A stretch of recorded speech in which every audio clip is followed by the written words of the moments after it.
All right, welcome everyone to Artful Design TV, COVID-19 edition. We are online and in quarantine. As always, you can find us at artful.design/TV. I'm your host, Wang. And for those of you joining us for the first time, we are a multi-format weekly series encompassing artful design, music, coding, critical making with helpings of history and philosophy and life check-ins. No experience is needed, all are welcome, and we are an experiment. And with me is Kung-Woo Kim, our co-producer and co-organizer of Artful Design TV.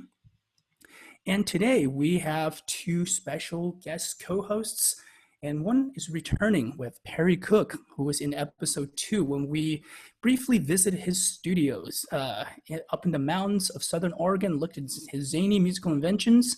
And we also have Spencer Salazar, who has been a core ChucK developer since the very early days. So Perry and Spencer, how are you doing? I'm gonna unshare my screen so you can say hello. Hi Perry. Hi Spencer. Hi.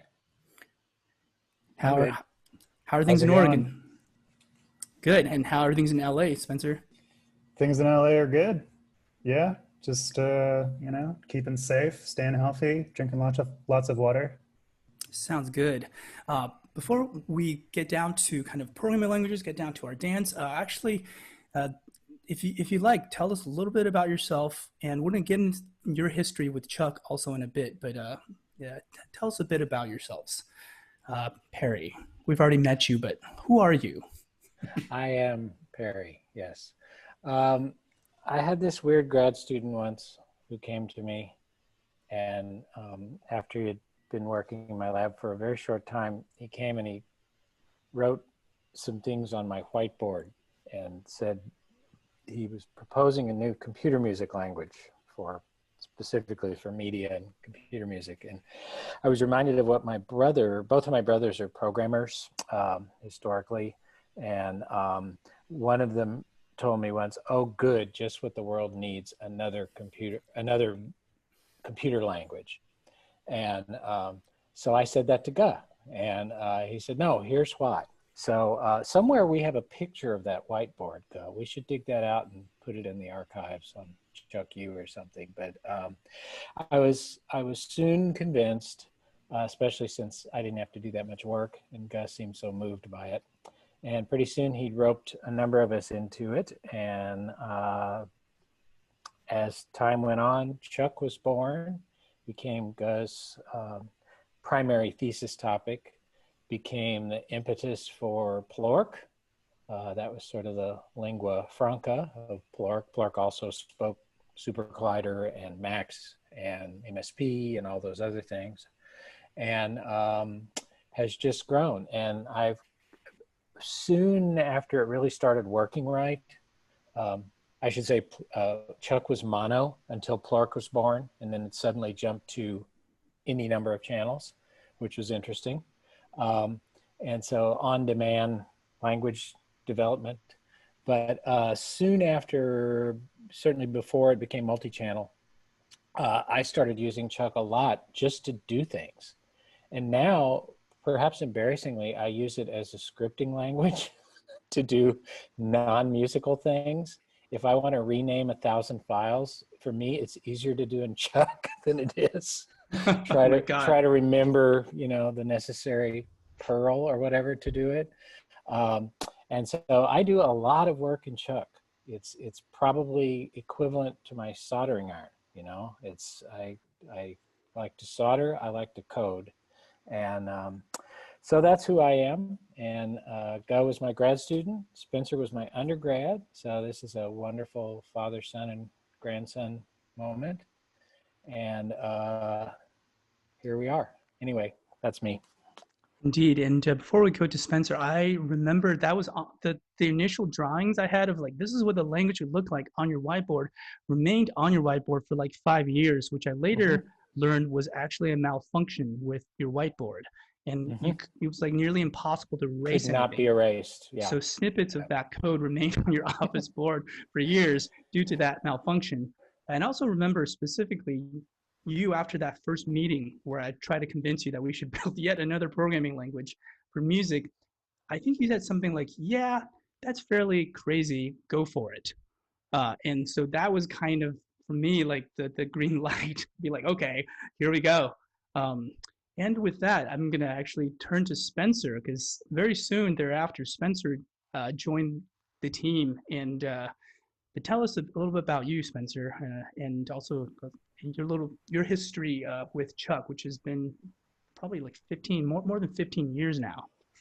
Yeah. Yeah. Well, first of all, hello, everyone. I see a lot of friends, old and new, in the audience. So happy to see friendly faces. And yeah, I got involved in ChucK as an undergraduate. I'd heard about it, and I had been involved in programming for a while at that point, and music as well for pretty much my whole life, but never really got too much into combining the two of them. I tried dabbling in a few of the existing music programming languages and audio programming languages that were out there at the time, but nothing really clicked for me until I found ChucK, which when I first started messing around with it, I think I was like a freshman actually, and it was like still V1. There was like Oh God. very, very little. I think the first thing I did was basically figure out a way to hack arrays into the language using like a preprocessor written in Perl. So this was before like ChucK even had the notion of being able to have like multiple things like as like a set. So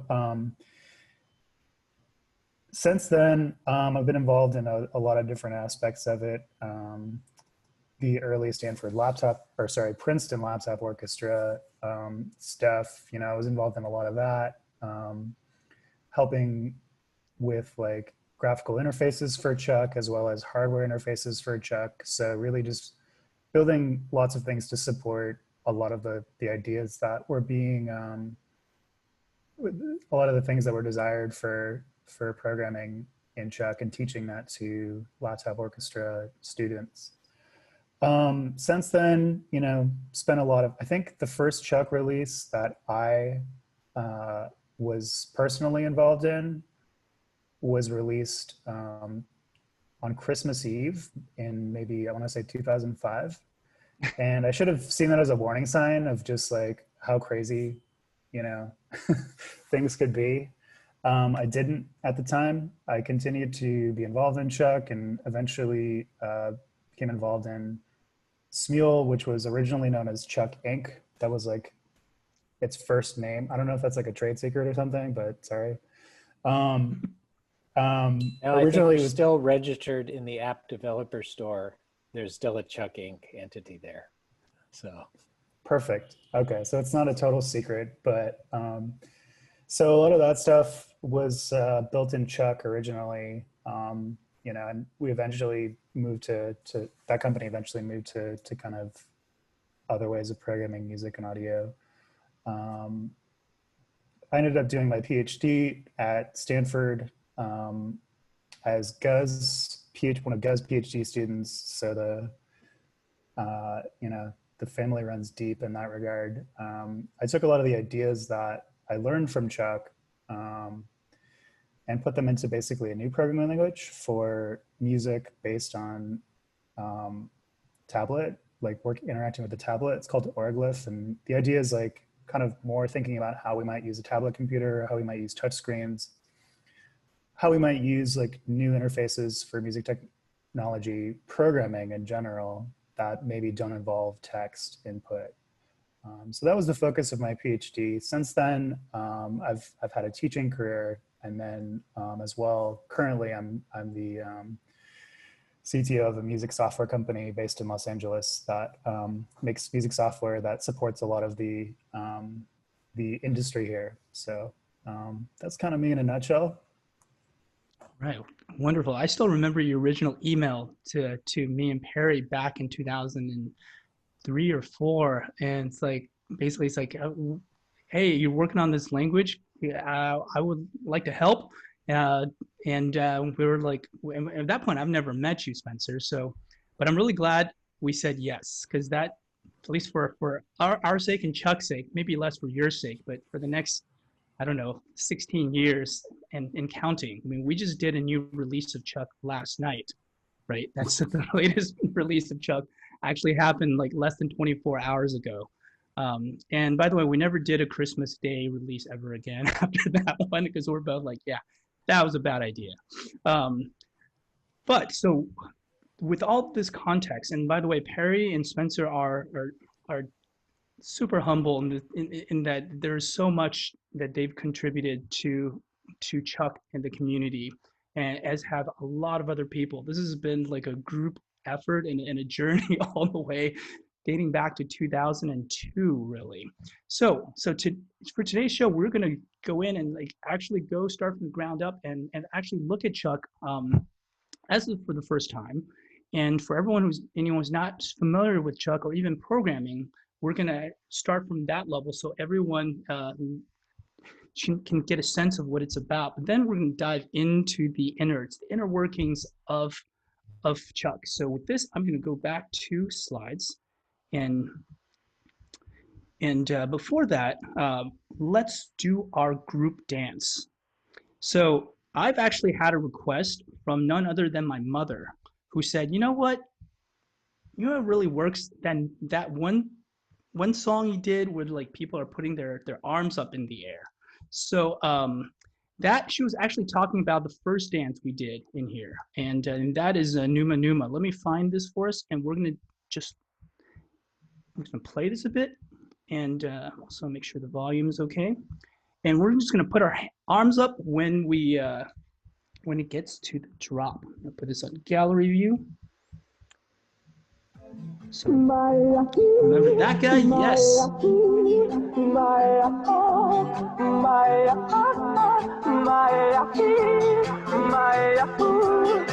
Here we go.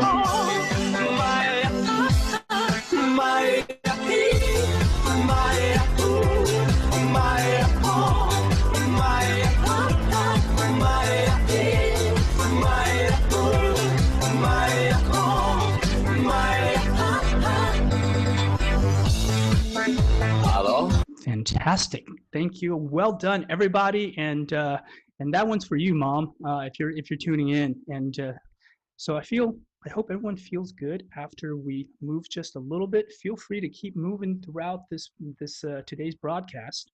And let's go back now to the main segment, which is thinking about stuff.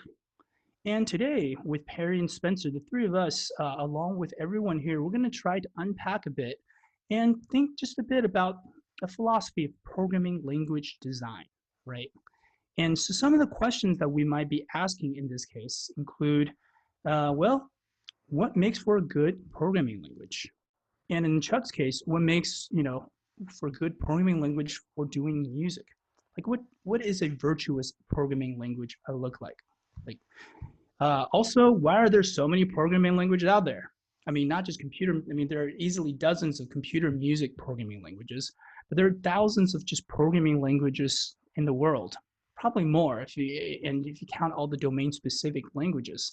And I think this is a good question to ask, is that why are there so many programming languages out there? I mean, everything from Java, C, C++, before C there was B, there's C#, Objective-C, there's Python, there's Perl, there's Ruby, there's MATLAB, it goes on, there's R. Why are there so many? Why don't we just have like a few, right? And there are different ways we can think about this, but perhaps one of them is to think about kind of the virtues of a tool. What makes a tool useful? Like, say, a screwdriver.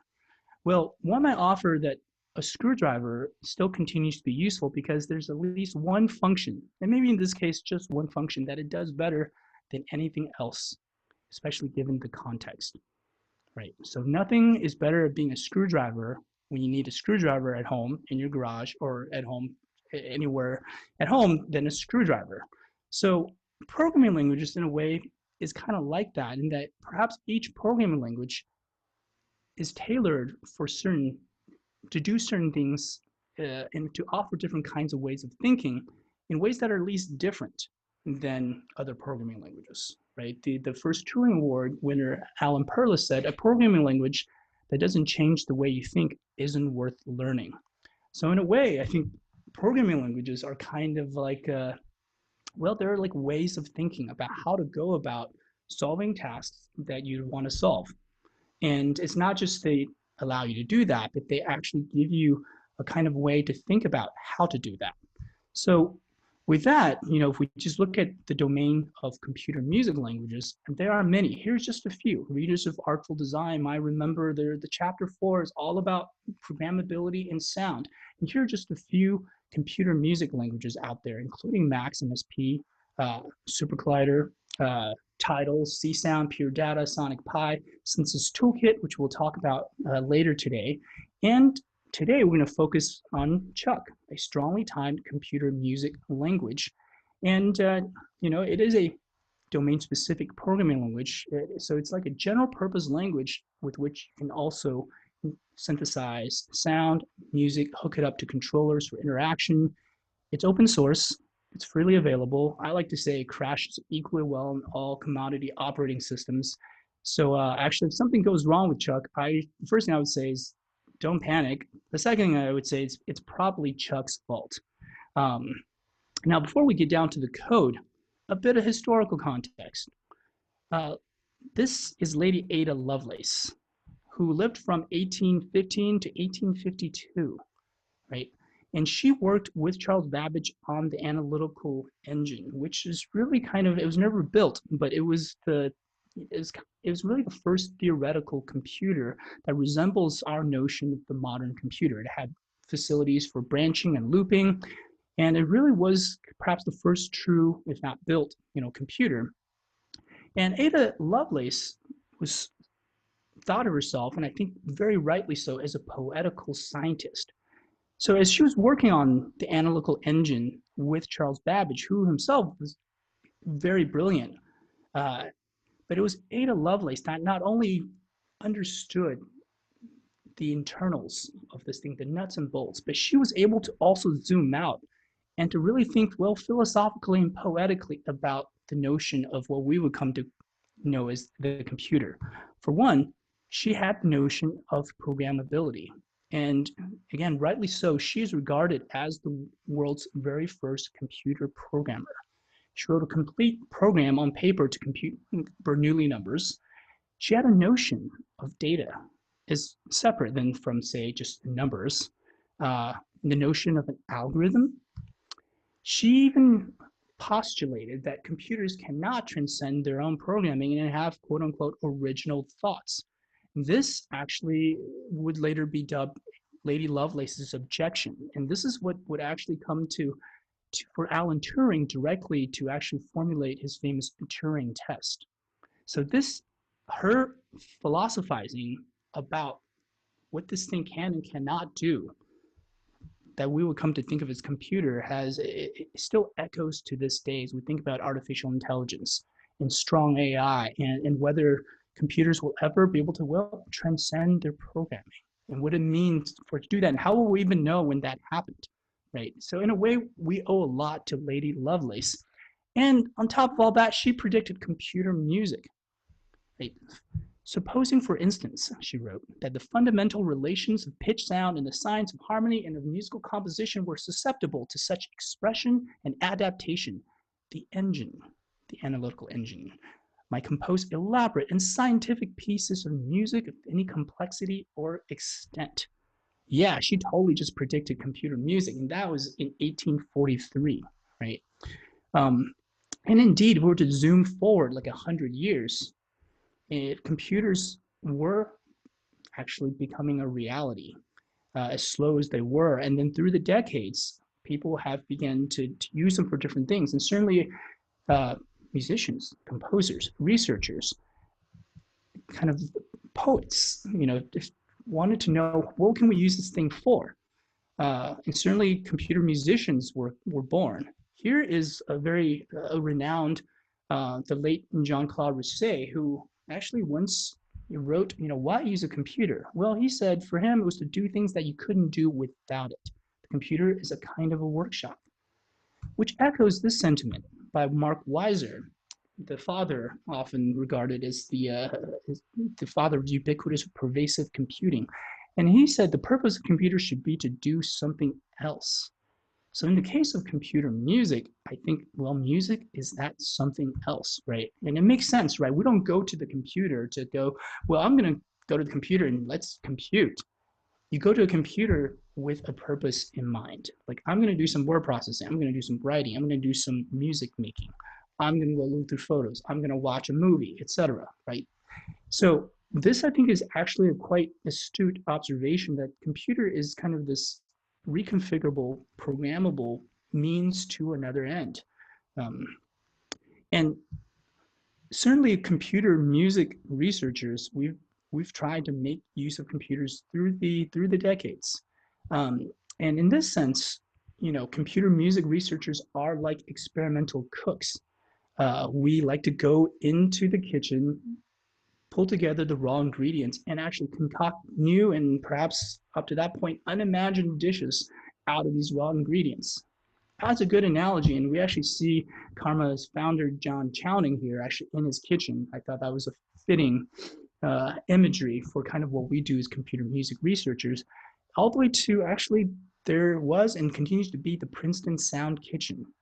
Again, speaking to this analogy that, hey, computer musicians are, we're kind of like experimental cooks.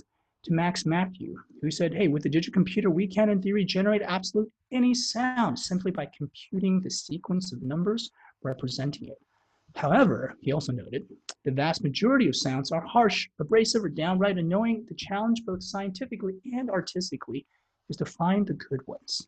So I think that is kind of the charge. And with this, I guess it brings us to kind of back to our topic of the day, which is coding music with ChucK. So I think to make sure we're all on the same page, we're going to give you just a demo of ChucK. And I'm going to start a new ChucK editor. So what we're seeing here, for those of you that have not ChucKed before, this is a graphical user interface, integrated development environment, if you will. It's called a mini article.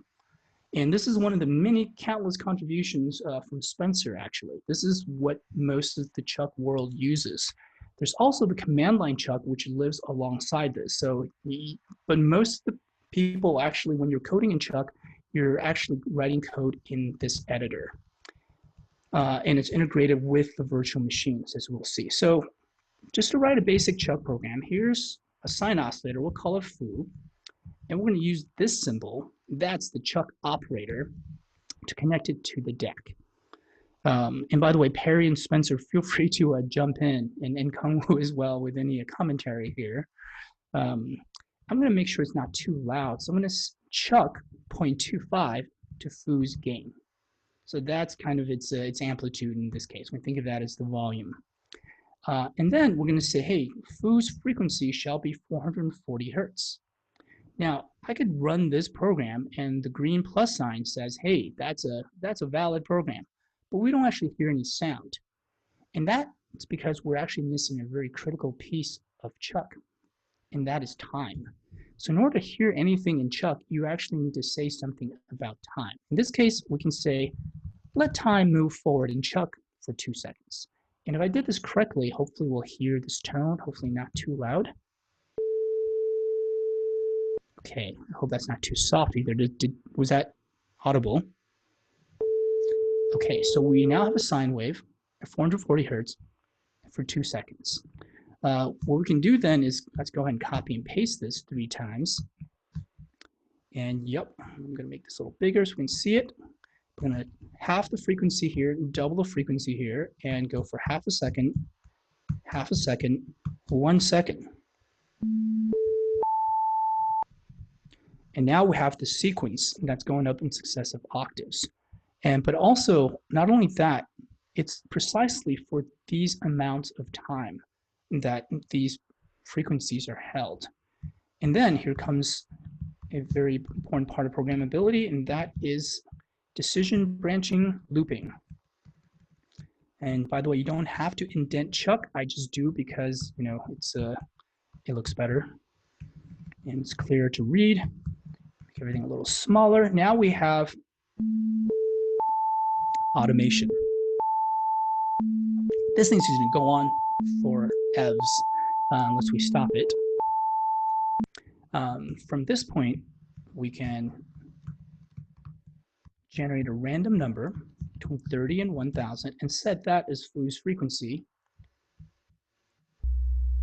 So now every second, there's a new random frequency between 30 and 1000. Let's change the time, half a second, 200 milliseconds. And you kind of see when I'm doing this, I'm using replace shred up here. What that's doing is actually it's basically ripping out the current version of this code that's running in the virtual machine and replacing it with this new version that's on my screen. Right. And here we have bleeps and bloops at 100 milliseconds per. Yeah, we could actually dance to this if you want for all of for seconds. Probably not the kind of music you listen to driving down the highway, but here we are. And in ChucK, you can keep going. Here's 10 milliseconds. 1 millisecond. Mind you, this is still a single sine wave, but we're changing its frequency 1,000 times a second. And as you might expect, we actually hear something that's kind of noisy, which makes sense because there's a lot of randomness injected into this. But also it's worth noting that we crossed an interesting perceptual threshold where we stop perceiving individual bleeps and bloops, like back when it was 100 milliseconds. And 1 millisecond, we hear just this continuous carpet of sound. So that threshold actually happened right about 20 to 30 times a second. It's one of the few places where audio and auditory and our visual systems kind of line up. If it's slower than that, we perceive individual events. If it's faster than that, we tend to perceive a continuum. In ChucK, you can even go and say, hey, change the frequency every digital sample.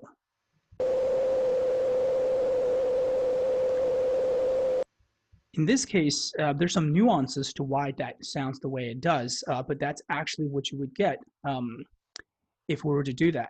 So what we're actually hearing then is the noise, because there's a lot of randomness, but also we're hearing this whistle, this tone. That tone, if you measure it, is exactly and precisely at, if you were to average the bounds of this linear distribution, it's right in the middle. It's right above 500 hertz.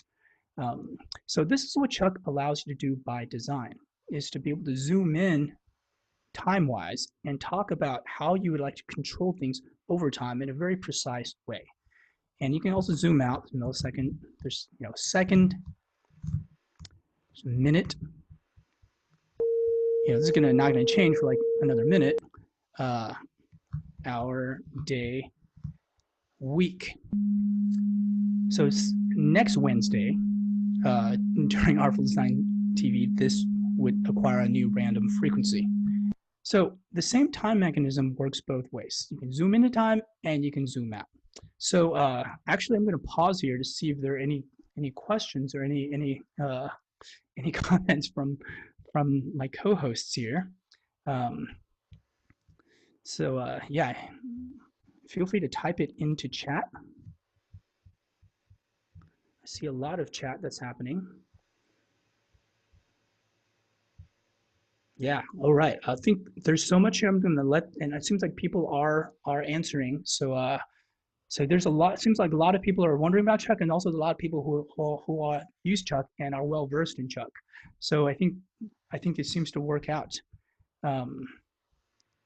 Perry and Spencer, anything you want to say about this time part of ChucK? Because at the end of the day, it's. I think the most profound difference between this and almost every other language is there's no notion of a control rate. Mm-hmm. Most languages, it's milliseconds or 10 milliseconds, and that's where all your controls happen. And then synthesis happens at the sample rate. This, you can go continuously or change it. So your control rate can be random and vary. Right. So, for example, like in MaxMSP or SuperCollider, anytime you're running, you have to preset the control rate, which is, as you said, is in the orders of milliseconds, which is different than the sample rate, which is the rate at which audio samples are generated, right? And the control rate is there to provide a kind of a constant way to apply control to the synthesis.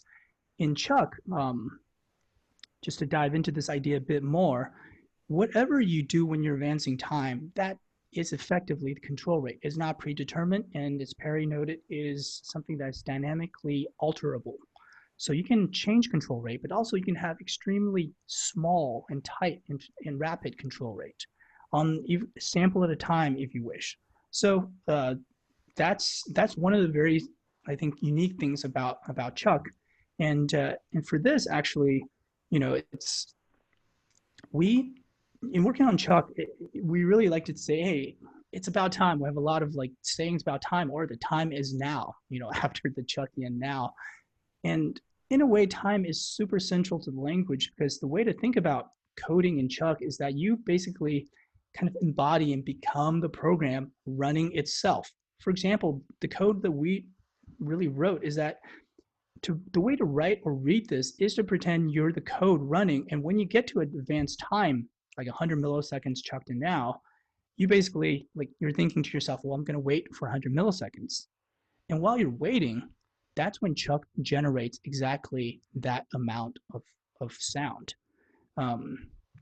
So as another example, let's actually go to a sound that most of us have heard, and that is the famous deep note from THX. This was first premiered, I believe, at the premiere of Return of the Jedi.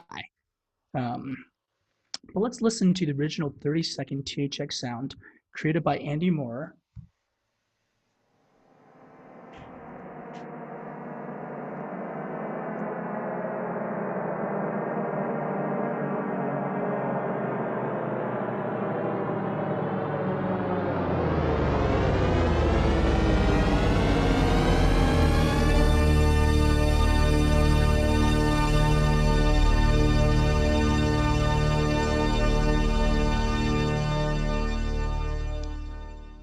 Apologies if that got loud really fast, which is actually accidentally is apropos for the instructions that Andy got when creating this deep note, which is supposed to a sound that comes out of nowhere and gets really, really big, right? And so if we're to look at kind of the different parts of the deep note, we actually see that they're roughly, we can think of it as 3 sections. Like if you look at the overall form of this, if you think of this 30 seconds as a computer music composition, which it is, and it's also possibly likely the most listened to single piece of computer music composition ever.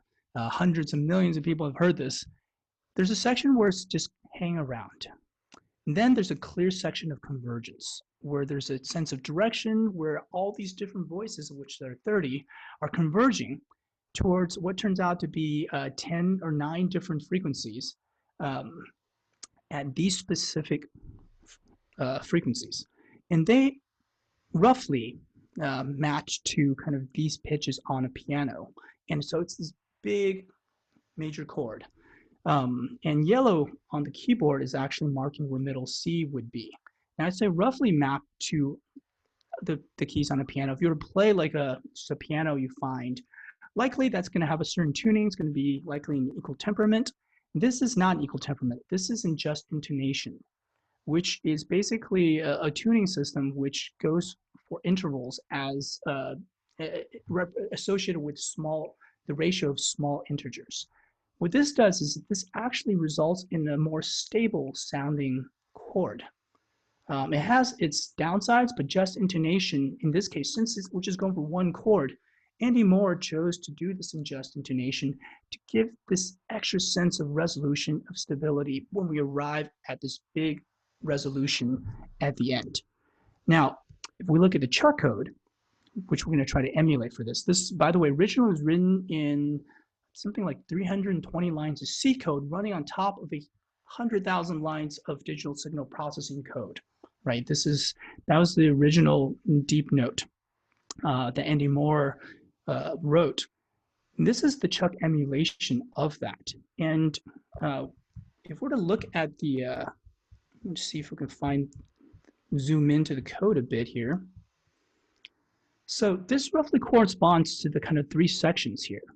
On the left, this is actually just setting things up. So we're not generating sounds yet. So if we're to kind of embody the program, time has not moved yet because we haven't said anything about time. We're just setting up here. Here are the frequencies we're going to be moving towards. Here are the durations of the different stages. And here are the synthesis we're going to be using. It's going to use 30 sawtooth generators. And it's going to be in stereo. There's going to be reverberation. And we're going to hook all of this up and set some initial things. Here are the three sections or stages of this. First one is basically just the chaos, right? And 2 is the convergence. And you note here, there's kind of this 10 milliseconds ChucK to now. That's the kind of ChucK-in dynamic control rate. In this case, we've chosen to pin 10 milliseconds. And basically 10 milliseconds at a time, we're going to update the frequencies of these voices as they ramp towards their target. And the resolution, number 3, is where they hold. So if we were to actually open this code, it looks something like this. Right, this has a little bit more to it. And by the way, if you've never written code before or never written ChucK, do not worry. This is just to give you a sense of how things generally work. Here are the 30 target frequencies. And here are basically how long we would hold them. And then, we set them up. And then this is kind of where the initial steady cluster, we're going to do the sweep. This is the convergence. And then target, hold, ChucK to now. We've already reached our target at this point. We're just going to hold it. So for to run this, hopefully this will work.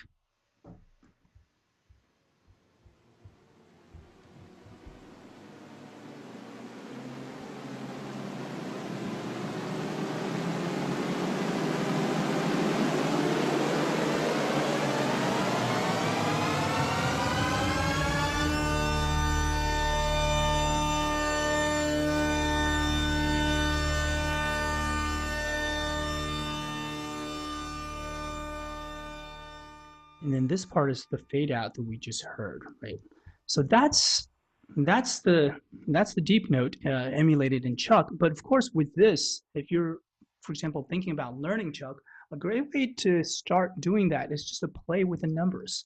For example, if we want to make it like super short, let's say the beginning hold is just 2 seconds, sweep time is 2 seconds, target hold is 2.5 seconds into K6. Let's see what that sounds like.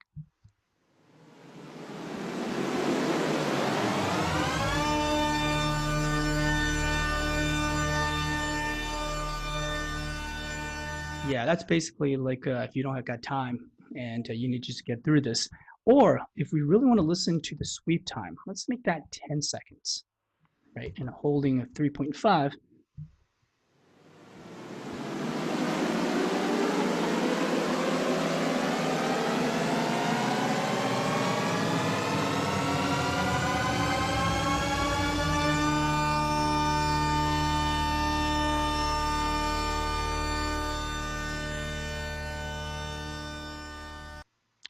So, and then of course you can start playing with other things, but that's kind of the idea.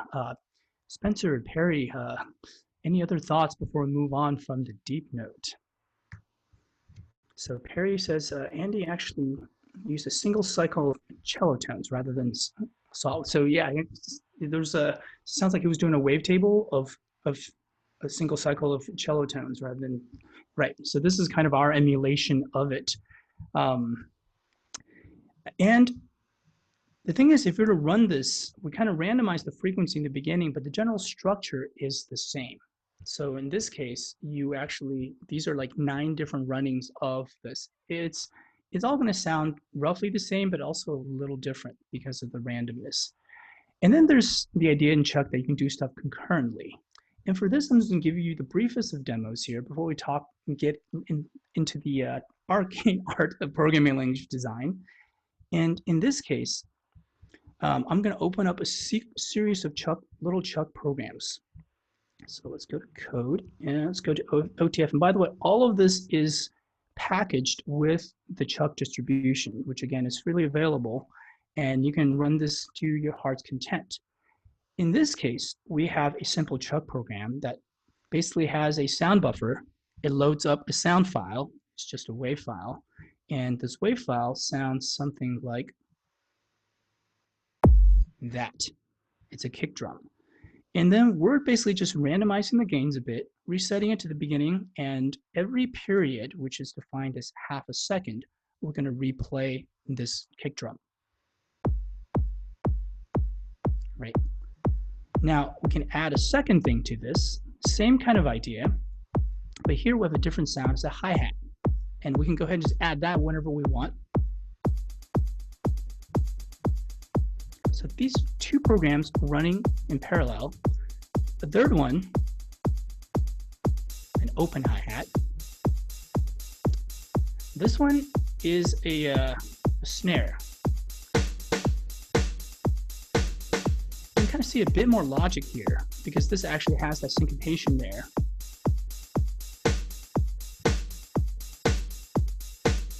Now we're going to add a little bass line with a sine wave.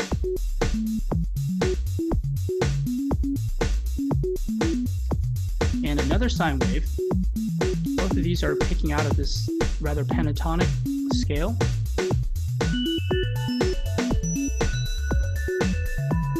Finally,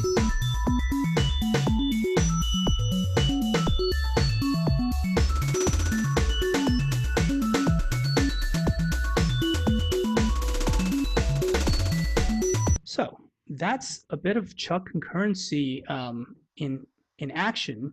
And there's a couple of things going on here. For example, I can actually run all of these all at once from the ChucK command line. That's really loud. But the thing to note here is that I could have added these whenever I want and they would stay in sync. And that's actually due to a little bit of one of the many ways you can actually synchronize different code in ChucK. In this case, we're simply trying to figure out how long it's been since the last kind of boundary point to the shared period, which is half a second. We're figuring out how much there's to go before the next onset, and we're waiting for precisely that amount. So it doesn't matter when we add these pieces of code, they basically are going to self-synchronize in a way. So this is concurrency, which works alongside the timing mechanism. And the idea here is that you can actually have different programs running at different control rates, some of them super fast, some of them very slowly. You can have a process that's doing low-level synthesis, say granular synthesis. You can have more processes like this that's really dealing with what we think of as kind of musical events happening at orders of milliseconds to seconds. You could have a temperature sensor reading, I don't know, CO2 levels every 10 minutes in a room. And all of these things in ChucK can kind of coalesce together due to the ChucK virtual machine, right? And so before we break down even further and dive deeper into ChucK, some of the things that have been made with ChucK, actually there have been, in the last 16 years, a lot of things that's been made with ChucK. Of the things we covered on this show so far, Ocarina, that's in ChucK. Laptop orchestra instruments from the Princeton and Stanford laptop orchestras. Hundreds, if not thousands, of instruments have actually been prototyped, and hundreds of pieces have been premiered that have used ChucK in some way. We mentioned ChucK for Unity. This is if you want to code this up with graphics using in the Unity environment. There is that. Kungwu's MIDI City. I'm gonna make this a little softer. So this is done in Unity with the sound actually done in ChucK. And actually ChucK is not only driving the sound, it's also driving the graphics. So when the buildings and things are lighting up, it's actually informed by the timing that's happening in ChucK. And for one more piece of listening, we're gonna actually do, when I listen to a piece by one of my students in the algorithmic composition class, called, his name is Kelly Ndombe. And he's given permission for this piece, his creation, to be played here. he's entitled this piece EDM, but the D doesn't stand for dance, but door. And this is a piece that's created solely with the sound of recordings of things that are related to doors. We're going to just listen to about a minute of this.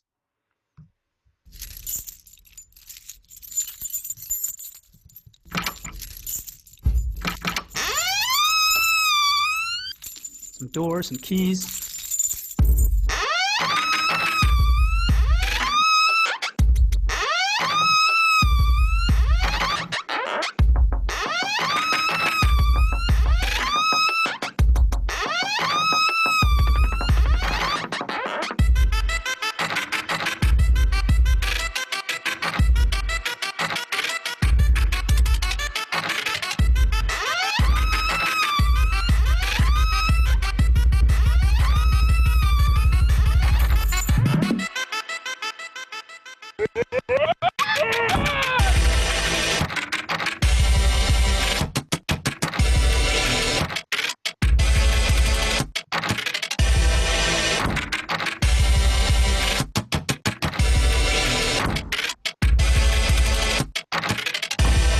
Well, that's just a snippet from EDM by Kelly and Dombe.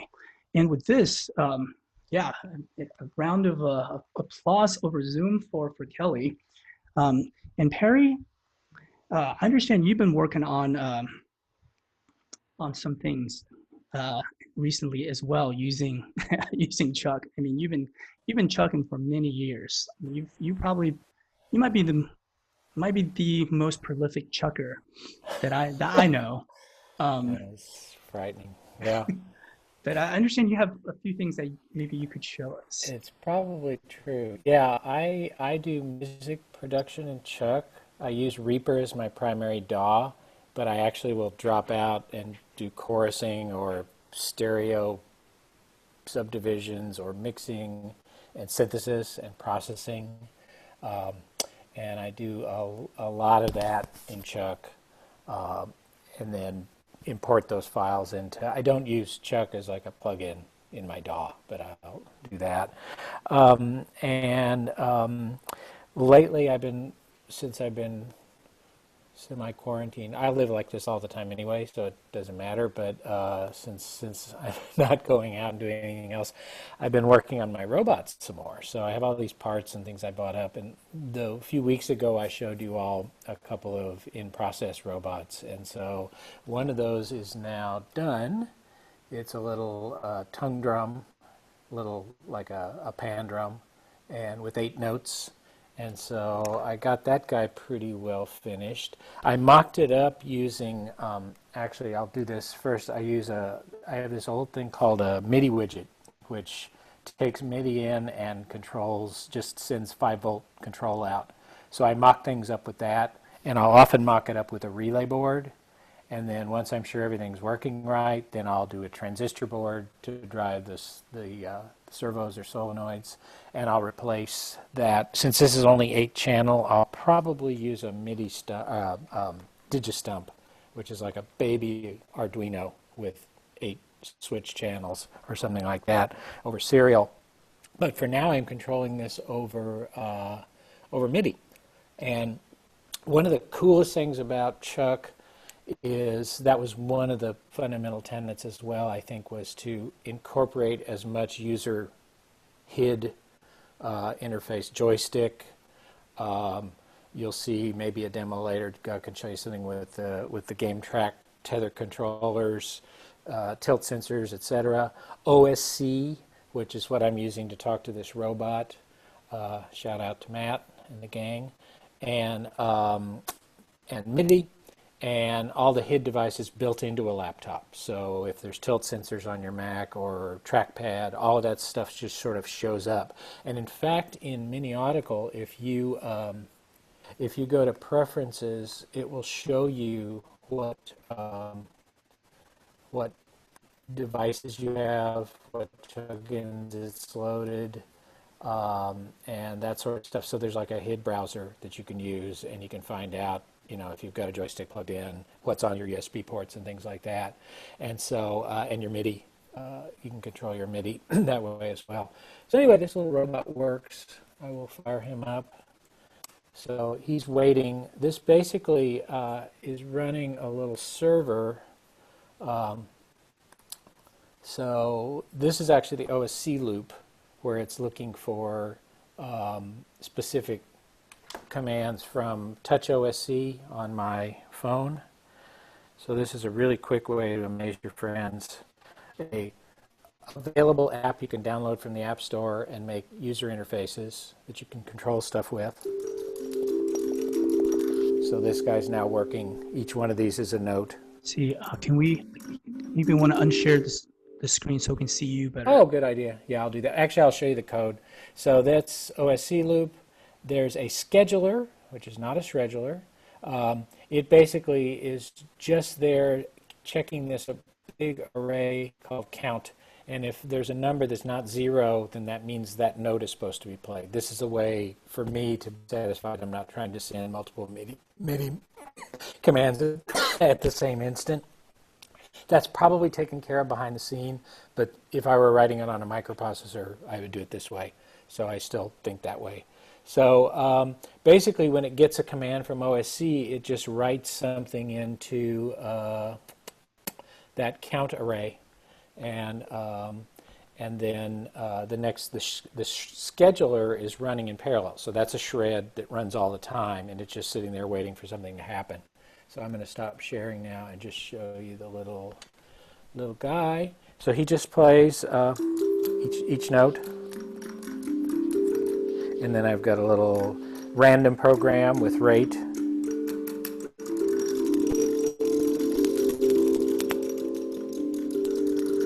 And then a little gamelan program that plays. And this is all primarily for testing. My original idea is I would use it to sonify DNA because it has C, G, A, and then if you replace T with E, then you get a nice new age gene sequencer program. So that's OSC controlling robot via MIDI, but that could be over serial as well, which Spencer got working really well, and so that could just talk to an Arduino or something like that. Other programs, I'm going to share my screen again. I'm an extreme abuser of one of Spencer's creations called MAUI, which is the Mini-Autical User Interface, which basically allows you to create interfaces, pretty ugly ones, on Mac from within ChucK. And so there's a MAUI view, which is basically a window, and there are MAUI sliders and MAUI buttons. But I don't think things have to be what they think they are. So for example, here is a bunch of MAUI buttons as a spectrum analyzer. And so those are actually buttons that are resizing themselves dynamically based on FFT spectrum analysis that I'm doing and just getting the power off of each bin. So and same for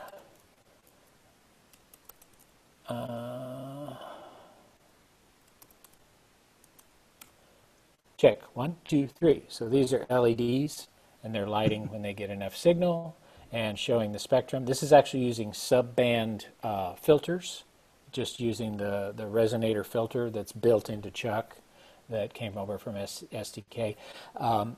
These are pre-trained on the 5 vowels. Okay, it's not registering, so I'm going to retrain it just by clicking the button. So this is a one nearest neighbor classifier that just saves the shape when I push the button of what it's hearing. And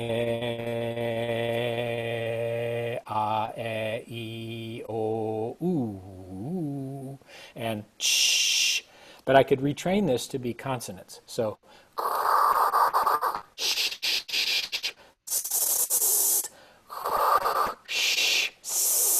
now it's no longer e, it thinks it's those consonants. And so there's that. And that's probably enough. Oh, I do a lot of real-time performance signal processing. So if you go to, I have a Vimeo page with lots and lots of videos, live performances of me using ChucK, playing it live, not as live coding. It's running code, and I'm basically a singer with a microphone and maybe some sensors. And so here's a little interface that I have that will basically freeze whatever's in a buffer. It loads up a buffer by doing a crossfade between the input and a feedback loop on the buffer.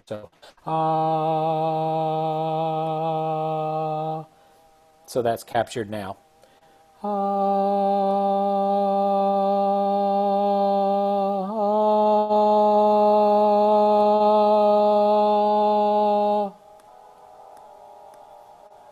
And then there's buttons I can push. These are basically, there are some hand controllers that I wear that are wireless. And so I, as a singer, just with a wireless mic and a couple of controllers, ChucK's listening on the laptop and doing its thing, but I can control all of these interfaces. And then I think the last thing I'm going to show you is, I'll have to come back to, but I want to play them the Hack ChucK song to show them that I actually do use ChucK in music production as well. So. Yes, please. And by the way, while we're doing this, just a time check, we're coming up on 2. We're going to keep going here for a bit longer for those of you that would like to and are able to remain with us, but also just want to give others a chance in case you have a 2 p.m. appointment, or if you just simply feeling the Zoom fatigue that as we do, for you to do that. But we're actually going to keep going a bit more because I suspect Perry has more things to, many more things to show us. And also there are a few more things we'd like to talk about. I think this would be a good time. Actually, can you bring back your spectrum analyzer? Can we see that? Sure. Stand by. Because I just want to point out what you did in order to get that to work. All right. So, what did I do? Well, as I understand it, each of these bars representing potentially some area in the frequency spectrum, some bin, if you will, those are actually user interface like elements. Those are buttons. I'm clicking one right now. Oh my God. So that's a MAUI button. You're dynamically each of those is a MAUI button. You're dynamically changing the height of, right? Yep. That is this, in a way, this I think represents a very ChucKian ethos of like, well, oh my God, like this like very basic or like useful thing isn't implemented in language yet. I'm gonna make really creative and I'm not sure what the right way to describe it is, but there's something like it's just creative duct tape, and there's something deeply aesthetic about it for me. And also these LEDs. Oh my God. Yeah. So and my circular drum synthesizer, the wiper arm is actually buttons, and so I'm just using sine and cosine of the current angle to place the buttons dynamically. Fantastic. So I think this is actually so consistent with what you do in ChucK, is that people, it's as we continue to develop the language, I feel like the creativity of people like far transcend our rate of development, which is wonderful to see. The last part I think we're going to talk about today is diving into the core of ChucK, and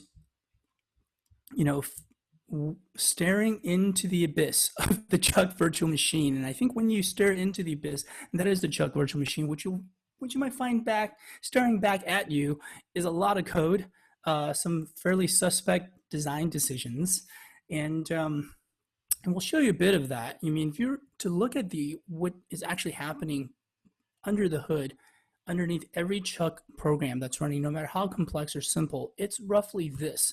And to break this down, right, I mean, there's the question, where does your code go once you've written it, right? Any of the programs that we've seen, it actually gets parsed. There's a lexer, there's a parser. It gets turned into an abstract syntax tree that goes into the type system, which basically makes semantic sense. So there's syntactic sense, and then it tries to make semantic sense to say, well, what does it mean to add an integer within an integer? or adding integer with a string. Does that make sense? So the type system basically in any language is trying to impose a kind of semantic order on the language. That's going to get compiled into runtime code, which is new shreds. So each kind of self-running piece of ChucK code is called a shred. That shred is scheduled in the ChucK scheduler. That's part of the ChucK virtual machine. And they're actually scheduled due to time. The timing mechanism that governs ChucK when you write the code is exactly what the VM in the scheduler uses to actually order the code, and it knows when to run which code when, according to the kind of the central ChucKian notion of time. There's a bytecode interpreter that's actually I guess the VM proper of ChucK. There's the audio engine that's generating the sound according to this global unit generator graph. When you say Synos ChucK to DAC, you're actually adding to this global UGen graph. And every time, whenever time is advanced, ChucK actually pulls sample originating from the DAC through the system in a pull model to actually generate the sound. The current active shred is able to impose control on elements of this UGen graph, basically saying, hey, set this frequency to 440 hertz, and that's the current shred telling a specific UGen in the graph to set the frequency. There's an I/O manager, as Perry mentioned, for everything from Wiimotes to joysticks to mice, keyboards, to network. There's also listeners, and this is actually going into kind of other hosts that can not only use to write ChucK code, but also tries to understand something about the deep structure of ChucK to visualize it, either to help you program or even as a performance tool. Just to give you a sense of how shreds are scheduled, you don't have to remember any of this. There will be no quizzes on this, but it's like basically all shred follow this logic. Are there any shreds left in the virtual machine? If so, are there shreds ready to run at this current time? If yes, we're going to run that shred until that shred advances time. Then we're going to go back to say, are there any shreds left? If we say there's no more shred waiting to run at the current time, we're going to traverse the sound generation graph, compute the next sample, advance time internally by one sample, and then we're going to check for incoming messages, and then we're going to start the loop all over again. So ChucK, in a way, is basically computing all the audio, as horrifying as this sounds, one sample at a time. This is what gives ChucK I would say it's rather unique flexibility in terms of control and readability. It is also what makes ChucK possibly the least efficient computer music programming language, synthesis language that's ever been made. So I think that is the central trade-off, I think, in ChucK. But fortunately, as computers have gotten faster, it becomes less and less of a problem, though the move to multi-core poses its own problem. I do want to show you a bit of just some specific internal ChucK code. This is horrifying. This is what stares back at us from the abyss of the VM. So there's a virtual machine. The virtual machine runs a bytecode interpreter. Here's the basically ChucK virtual machine bytecode instruction set. There are over 100, maybe 200 different instructions now. And it's a virtual machine because it's in software, as opposed to, say, of course, the CPU on our computers, on our tablets and phones. And those are hardware central processing units with a specific set of instructions. In this case, we have software instructions that's running in that's basically emulating kind of this CPU. And we have instructions such as add two integers together, or do assignments, assign the value of this into that memory location. In each of these, if you look at the implementation, let me see if we can say add. Here is the ChucK instruction to add two integers. And it's all on a stack-based system in this case. We have a stack pointer, and it's operating on has to operate on very fragilely, everything has to be correct in the VM in order, or else all hell breaks loose. So you can see like thousands of lines of just implementing each of these instructions. And this is just a small part of the innards of the virtual machine. I do want to call your attention to a specific one. By the way, if you look for the word hack, it happens a lot in comments, but there actually is an instruction called ChucK instir hack. What is that? Well, hey, it's actually the instruction that prints out. Like if you were to do this, this is ChucK's way of printing things out to the console. So if I were to do that, you actually see one being printed out here. That printout is actually happening in the ChucK instir hack execute function. It's called hack because I thought when I was writing this, it was like, well, this is probably just a temporary hack to print something out. But this has become kind of like a de facto way to print things out in hack. And this is actually rather verbose because it has to handle all the different types. And also, when we realize, well, you want to be able to say things like 1, 2, and 3, basically print out a list, right? How does that work? Then we had to make ChucK instir GAC, which is a follow-up to hack, which just prints out one thing. GAC prints out a list of things, any number of things. It's called GAC because G is like one letter from H in hack. Anyway, this is to show you just the horrifying, something that to me still boggles my mind as to how horrifying some of this can be. At the same time, I think, I think we're all simultaneously proud of ChucK and simultaneously frightened and apologetic for all the potholes that we know exist in here. Yeah, and I could go on. There's so many things that, all of this is open source, by the way. There's a Git repo, and kind of like Spencer's email to us 16, 17 years ago and saying, hey guys, can I help? And we're like, yes. And so we would like to make a similar call for people that if you want to contribute to this open source project, please get in touch with us. The Git repo is there. Actually, Spencer, did you have something to say about the open source side of this?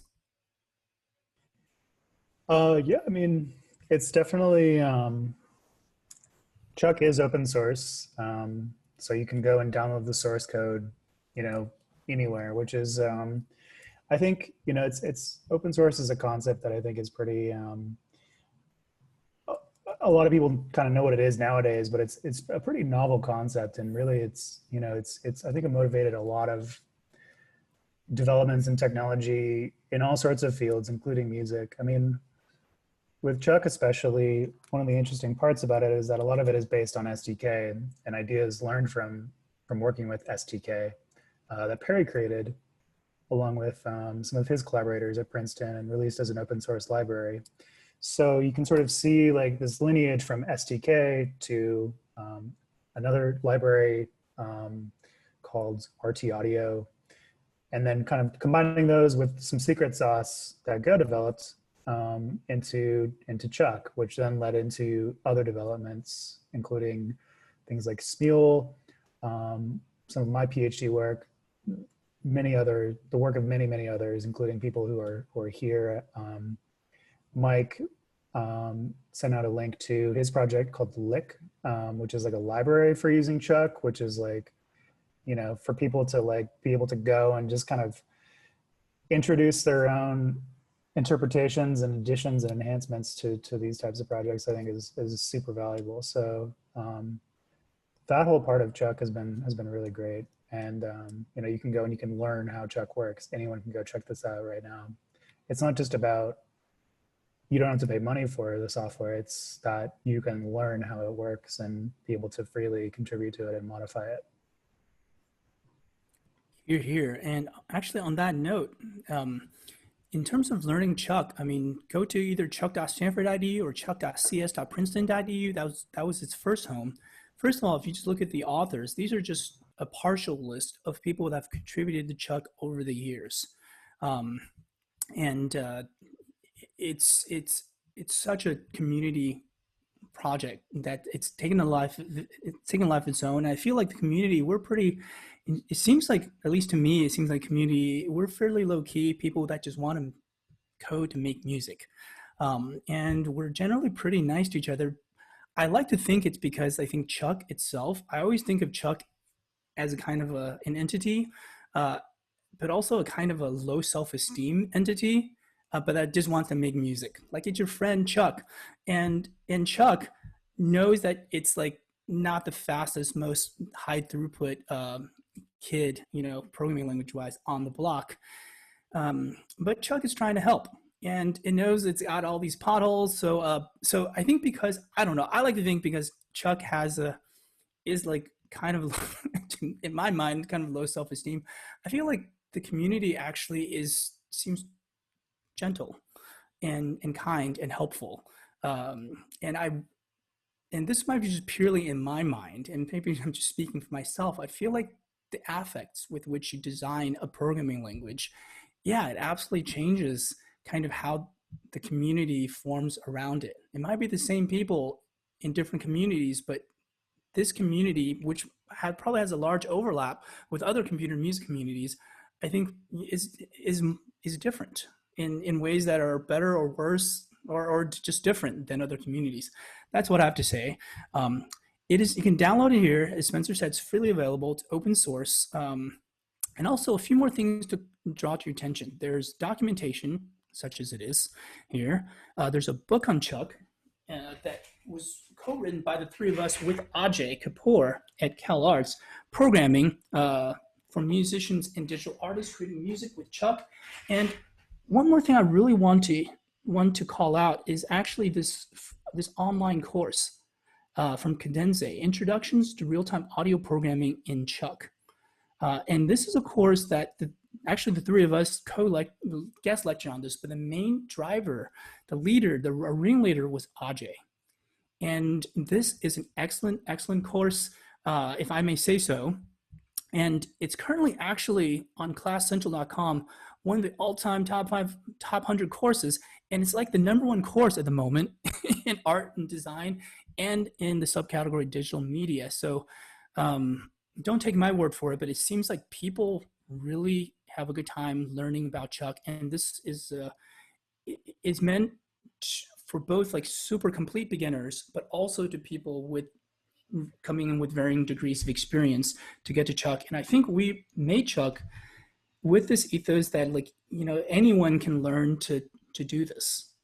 And I think the music part of this is not to be missed, is that, one, it helps you to learn the language because you get to hear what you're coding up really quick, but also to this idea that the purpose of a computer is to do something else. Well, we got that something else with music programming. It's music. You have a sound that you want to make in your mind, an interaction, a passage, a song, and you want to make music with it. I think that's such a good motivator for writing code, for learning a new programming language, or to get more, or to make a programming language you already know really like your own, something that you feel so comfortable with, just like a tool that you're happy to use, a happy tool. So I think we have a lot of things that I'm going to put in the links to the archive for this week that I'll add to, including a lot of the things that we mentioned today. But I highly encourage you to check out, these different parts of ChucK. Anything else to add, Perry and Spencer, Kamu, or anyone else? Any other questions? Yes, it's time to do another listening. And maybe this can be our outgoing dance. If you want, feel free to groove to this. Wow. Here? Oh, yeah.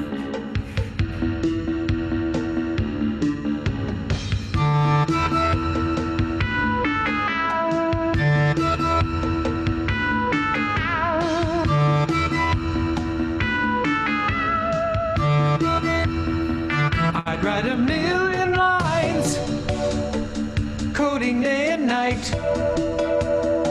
'Cause when I'm feeling down, this language makes it alright. Our data types are strong, we give our programs for free. So turn the music on, come on and ChucK with me. ChucK it up, spoke down. ChucK it up, let the threads handle time. ChucK it up, spoke down. Chuck it up, get the syntax and the style. Everybody have fun tonight. Everybody have fun tonight. Everybody have ChucK tonight. Everybody have fun tonight. Everybody have ChucK. All right, enough of that. Thank you, Perry. We'll link to that. People can go visit. I wrote that for Gus' thesis defense. So Thank you, Perry. It'll definitely be a link to that, and so everyone can experience that over and over again. I know I have.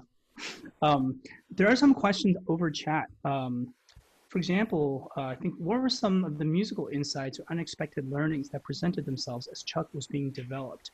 Well, one of the, I'd say for me and Perry and Spencer, I'd be interested to hear what your thoughts on this as well. For me, actually, the time and concurrency were unexpected. Those were not part of the original design. The original design was like a ChucK operator. Let's do things from left to right. Let's connect, as Perry said, a lot of devices. Let's do this for live coding. Let's make it really fast, rapid prototyping. But on two separate nights before I had to give a presentation to in computer science, in like the programming language group or another group in the CS department in Princeton, I was staying up to make these presentations about ChucK. And it was actually on those separate occasions when I was like, what if the language had a self-fulfilling prophecy with respect to time? And so the whole thing about time advancement was really came from this like, what if? And that, as Spencer actually mentioned, is not just out of the blue. It actually was directly inspired by the tick function inside Perry's synthesis toolkit, which is basically a one sample at a time way, not only to get sample out, but it was a way, if you were to count those samples, it's a way to measure time. So the whole time feature of chucking a duration to now really came from this idea of one, SDK, and two, just like this, like, well, hey, what if we did that? Could that possibly work? And I was amazed to try it, like a few weeks later, having implemented it, that it actually works. Concurrency came about in the same way, and it seemed like it was a logical extension that if you had things to control over time, it's like, why? What if we want to do things in parallel? So in a way, like the two of the most fundamental tenets of the language of ChucK actually were accidental, but not in a vacuum. They were inspired by things that were already made. And for example, Perry's synthesis toolkit. And in a way, I think, like I was also personally really inspired by both Java as a language that just kind of made me happy when I was programming it. Like I was like, wow, I see the beauty of like this thing. If this thing compiles and there's a certain guarantees or things that just kind of works in the way that fits my mental model. But also, I feel like I was inspired by things like Super Collider, and it's very kind of kind of a live and kind of in the moment way to actually just highlight code, run it, and it seems something that's very, very organic, and I really like that. But I kind of, at least for the initial part implementation of ChucK, I tried to, for my part in it, kind of put this feeling into it. Like I wanted to be a language that felt a certain way when you programmed it. So that was at least that was some of the accidental non top-down design things of ChucK. Spencer, Perry, any thoughts on that?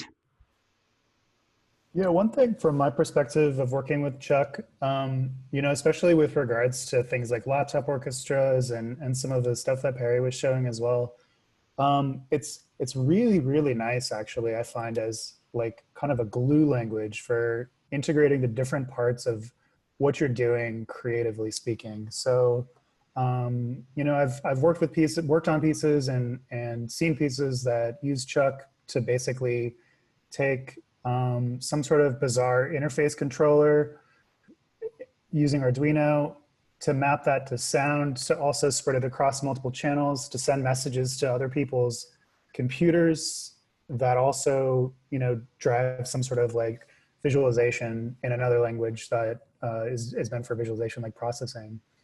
So you can do all that with ChucK. ChucK supports basically like everything that you need to like kind of do these very like multidisciplinary, multifaceted types of performances. And what's great about that too is ChucK is cross-platform, so you can take that program, you can go develop it on whatever computer you're most comfortable with, take it and put it into a Raspberry Pi, put that inside a box, seal it up, and then that's like your musical instrument now. So it really kind of supports this whole process of like developing and ideating and brainstorming different ideas and exploring them creatively. It was interesting how when Go was showing the THX example, you know, it wasn't like just sort of a fixed thing. He was able to also tweak some parameters, like what would happen if I took this part where all the things go different ways and like made it longer, you know? Or what happens if you set these frequencies to be different? And I think like one of the other parts that ChucK really nails is like the right level of specificity for what you're trying to accomplish. Because a lot of other programming languages, you have to think about just a whole bunch of stuff that you don't really care about. C++, you know, makes you think about how to even get audio out of your computer, whereas ChucK, it figures that out for you. You know, if you really need to get down to the nuts and bolts of getting audio out of your computer, like ChucK won't help you with that. Whereas like if you want to think about just the waves themselves and what those are doing, or you know what frequencies are involved in the timing of them, it's like a very natural level of specificity for programming the sound, and not necessarily you know stuff that you may not care about as an artist or a musician. So yeah, those are probably two of the major insights that I've developed over the years. So as many potholes as there are in ChucK, and we know where they are, I think to Spencer's point, I do think ChucK is trying to be helpful. ChucK is trying to be your friend, and it may not be like, it may be a friend that crashes or like offers speed bumps in places that there should be none.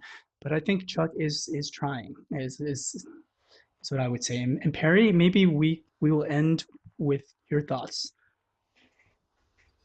Spencer said it really well, and I will say also that, you know, why a new programming language or why this programming language, I don't limit myself to this one. I have performances I do where I am running ChucK, I'm running C, I'm running GL, and I'm running processing, and they're all talking to each other. So one thing is just the way to turn all the CPU cores on. If you've got 4 cores on your laptop, you can make your fan come on immediately with one of these programs. But these things are designed each to do things.